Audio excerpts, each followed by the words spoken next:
Hi, my name is Adam Zamora. I'm a clinical neuropsychologist with the Child Mind Institute. Today we're going to hear from a parent whose teenager seems to really dislike math. This parent asks, I have a teenage son who started high school this year. His math teacher recently suggested to me that she thinks my son might have dyscalculia. He's always hated math, so I wasn't surprised that his grades haven't been that good in her class. To me, it seems more like he just isn't that excited about math. I mean, I know I wasn't when I was his age. How do you tell the difference between typical math struggles and dyscalculia? Dyscalculia is a learning disorder that impacts a student's ability to learn and develop skills that are needed to build upon the basic foundations of math. It's relatively common in the population, affects about 3 to 7% of kids, and contrary to popular belief, it affects boys and girls about equally. It's a neurodevelopmental disorder, so people with dyscalculia generally don't outgrow some of the challenges that are there.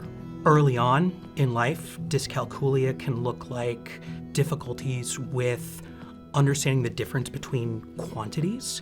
It's a term called subitizing. It's your ability to look at a chunk of objects and understand that it's 6 or that it's 4 or the difference between the two.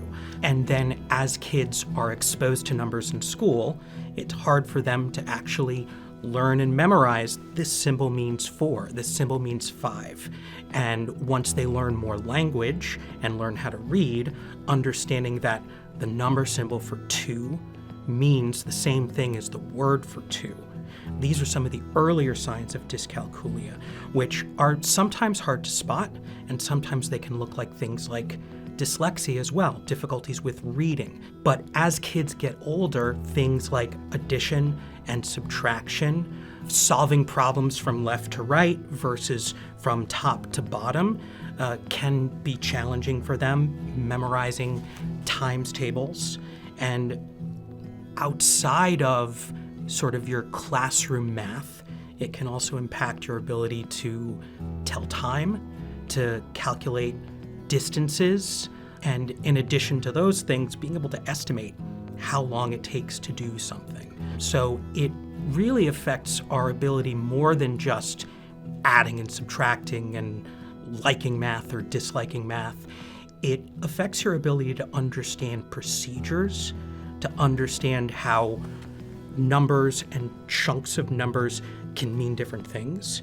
And it can also impact your ability to recognize patterns, how things go together. Students with dyscalculia also tend to have trouble with visual working memory.